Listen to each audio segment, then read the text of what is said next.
ఈ ఛానల్లో కంటెంట్ నచ్చితే సపోర్ట్ చేయండి. ఛానల్ నడవడానికి మీ సపోర్ట్ చాలా అవసరం. హలో ఫ్రెండ్స్, మీరు 5 అడుగుల 7 ఇంచుల కంటే తక్కువ ఉంటే భారతీయ పౌరులు కాదు. మీ పౌరసత్వాన్ని రద్దు చేస్తాము, అవసరమైతే జైల్లో వేస్తాము. 5 అడుగుల 7 ఇంచుల కంటే తక్కువ ఉన్న వాళ్ళ సంఖ్య మరీ ఎక్కువగా, జైళ్ళు కూడా పట్టనంతమంది ఉంటే అందరినీ కాన్సన్ట్రేషన్ క్యాంపులకు పంపి చంపేస్తాము అని ఒక చట్టం వచ్చింది అనుకోండి దేశంలో. మనం ఏమనుకుంటాం?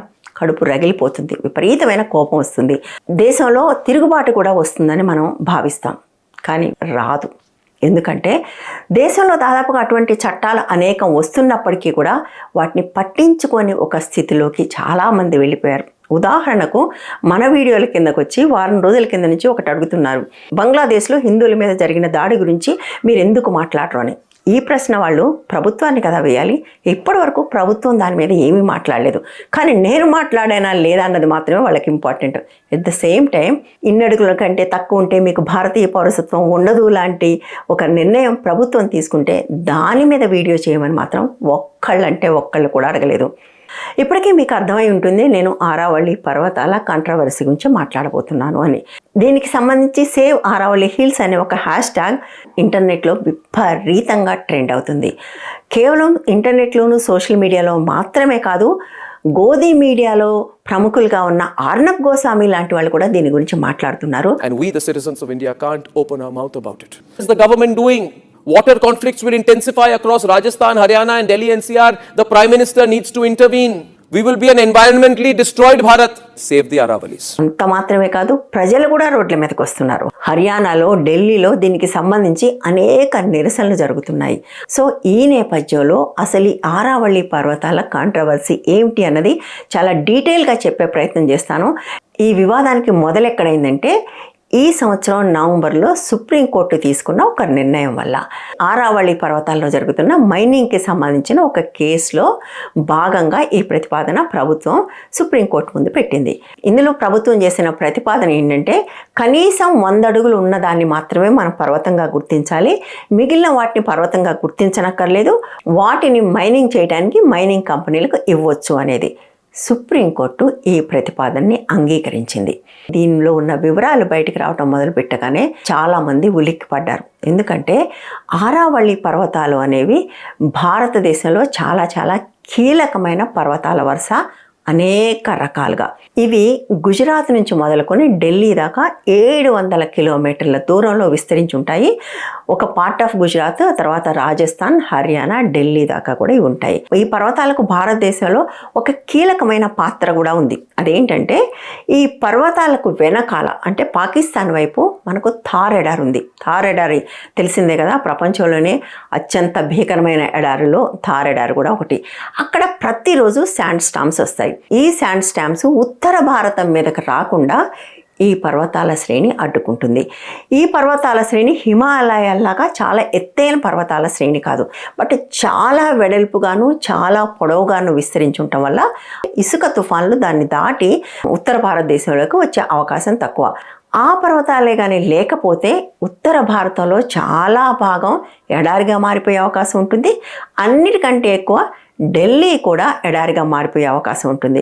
ఒక్కరోజులుగా ఎడారిగా మారిపోతే పర్వాలేదు, కానీ అది జరగటానికి కొన్ని 100 సంవత్సరాలు పడుతుంది. బట్ ఈ లోపల ఇప్పటికే అత్యంత దుర్భరంగా ఉన్న ఢిల్లీ జీవితం మరింత దుర్భరంగా అవుతుంది. విపరీతంగా పొల్యూషన్ పెరుగుతుంది, ఎడారి లక్షణాలు పెరుగుతున్న కొద్దీ గ్రౌండ్ వాటర్ పోతుంది. ఇలా అనేక సమస్యలు ఢిల్లీకి వచ్చే అవకాశం ఉంది.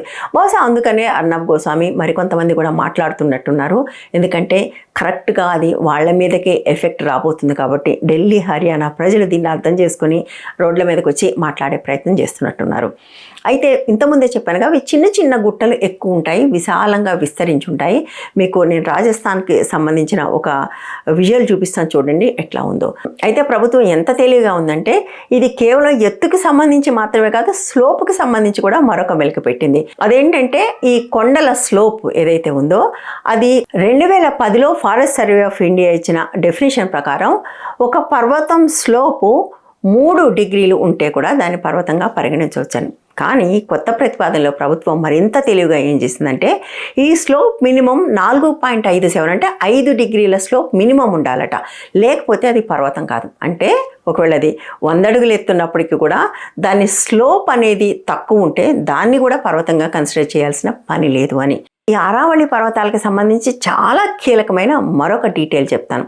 అదేంటంటే ఈ పర్వతాల వయసు 250 కోట్ల సంవత్సరాలు.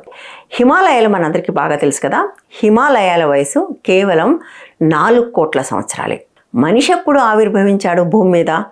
3 లక్షల సంవత్సరాల కింద. 10,000 ఏళ్ల కిందనే వాడికి తెలివితేటలు వచ్చి వ్యవసాయం అవన్నీ మొదలుపెట్టి ఇల్లు కట్టుకోవటం మొదలుపెట్టాడు. కానీ వాడు మనిషిగా అంటే ఒక అడవి మనిషిగా ఆవిర్భవించింది మాత్రం 3 లక్షల సంవత్సరాల కింద. అంటే 250 కోట్ల సంవత్సరాల కింద భూమి మీద ఉన్న పర్వతాల గురించి 3 లక్షల సంవత్సరాల కింద ఆవిర్భవించి 10,000 ఏళ్ల కింద నాగరికుడిగా మారి ఆ తర్వాత ప్రకృతిని భూమిని విధ్వంసం చేస్తున్నవాడు మనిషి. 250 కోట్ల సంవత్సరాల కింద ఉన్న పర్వతాలకు సంబంధించి మొన్న పుట్టిన మనిషి ఒక డెసిషన్ తీసుకుంటున్నాడు, నువ్వు ఒక పర్వతాన్ని పట్టుకుని నువ్వు పర్వతాన్ని కావు అంటున్నాడు. నిజానికి ఆరావళి పర్వతాలు కేవలం భారతదేశానికి మాత్రమే ఇంపార్టెంట్ కాదు, ప్రపంచానికి కూడా. ఇంత పురాతనమైన పర్వతాలు చాలా తక్కువ చోట్ల ఉన్నాయి. భూమిలో అనేక సార్లు భూకంపాలు వచ్చాయి. మొత్తం ఏకఖండంగా ఉన్న భూమి అనేక భూకంపాల వల్ల ఖండాలుగా చీలిపోయి ఇప్పుడు ప్రస్తుతం 7 ఖండాలు కూడా అయింది. సో అట్లా భూకంపాలు వచ్చినప్పుడు ఖండాలు చీలిపోయినప్పుడే కదా హిమాలయాలు కూడా ఏర్పడింది. అది జరిగి కూడా కేవలం 4 కోట్ల సంవత్సరాలే. ఇవేవి జరిగినప్పుడు మనిషి అనేవాడు భూమి మీదనే లేడు.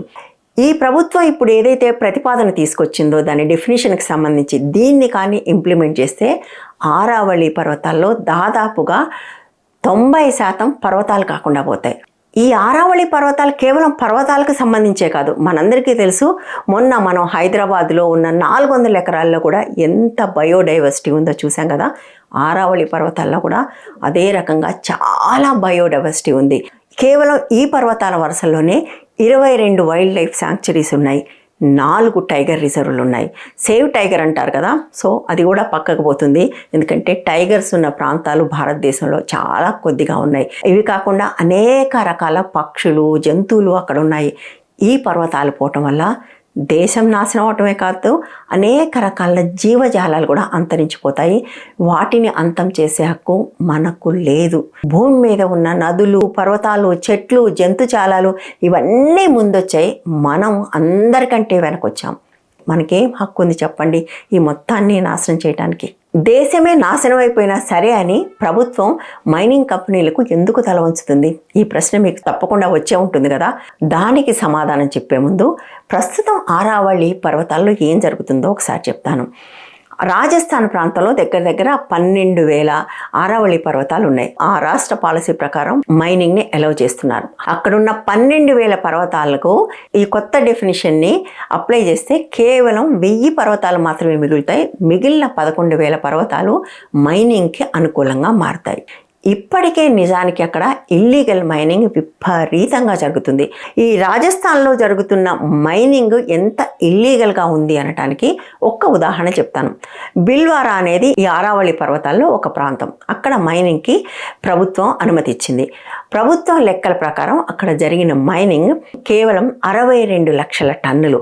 కానీ అక్కడ చేసిన డ్రోన్ సర్వేలో తెలిసింది ఏంటంటే అక్కడ తవ్వేసింది 1,20,00,000 టన్నులు. అంటే దాదాపుగా రెట్టింపు.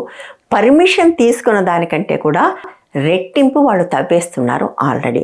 సో దీని మీద పర్యావరణవేత్తలందరూ కూడా గొడవలు చేస్తున్నారు. కాబట్టి ఈ న్యూసెన్స్ మైనింగ్ కంపెనీలకు ఉండదు. కాబట్టి అసలు డెఫినిషనే మార్చేసే ఒక ప్రయత్నం ఇప్పుడు ప్రభుత్వం చేస్తుంది. మరి దేశం నాశనం అయినా సరే ఎందుకు వాళ్ళకి అటువంటి పర్మిషన్ ఇవ్వాలి? మీకు గుర్తుండే ఉంటుంది, గత సంవత్సరం ఎన్నికల ముందు మనం మన ఛానల్లో చాలా వీడియోస్ చేశాము ఒక సింగిల్ సబ్జెక్ట్ మీద, ఎలక్టోరల్ బాండ్స్. ఈ ఎలక్టోరల్ బాండ్స్లో సింహ భాగం భారతీయ జనతా పార్టీకి వచ్చాయన్న విషయం మనకు తెలిసింది. ఒక దఫా వచ్చిన 600 కోట్ల విరాళాల్లో ఒక సింగిల్ మైనింగ్ కంపెనీ వేదాంత ఇచ్చిన విరాళం ఎంతో తెలుసా? 236 కోట్లు. అంటే సగానికంటే కొంచెం తక్కువ ఒక మైనింగ్ కంపెనీ ఇచ్చింది. మిగిలినవన్నీ కూడా ఎక్కువగా మైనింగ్ కంపెనీస్ నుంచి వచ్చాయి. అందుకోసమే ఈ ప్రభుత్వం వచ్చిన తర్వాత విపరీతంగా మైనింగ్ మీద పడింది. ఎందుకంటే మైనింగ్ కంపెనీల దగ్గర డబ్బులు తీసుకొని ఎన్నికల్లో ఖర్చు పెట్టి గెలిచారు కదా, వాళ్ళకి పే బ్యాక్ చేయకపోతే మళ్ళీ ఎన్నికలకు డబ్బులు ఇవ్వరు. కాబట్టే ఛత్తీస్గఢ్ మొదలుపెట్టుకుని ఒరిస్సా, జార్ఖండ్, అస్సాం ఈ అన్ని చోట్ల కూడా ఎక్కడైతే దండకారణ్యం అని ఉంటుందో ఈ అన్ని చోట్ల కూడా ఎడాపెడా మైనింగ్ కాంట్రాక్ట్లు ఇస్తున్నారు. ఆపరేషన్ కగారు పేరుతోటి అన్ని చోట్ల మావోయిస్టులను క్లియర్ చేస్తున్నామని చెప్తున్నారు కదా, నిజానికి అక్కడ జరుగుతున్న క్లియరెన్స్ మైనింగ్కి అవసరమైన క్లియరెన్స్.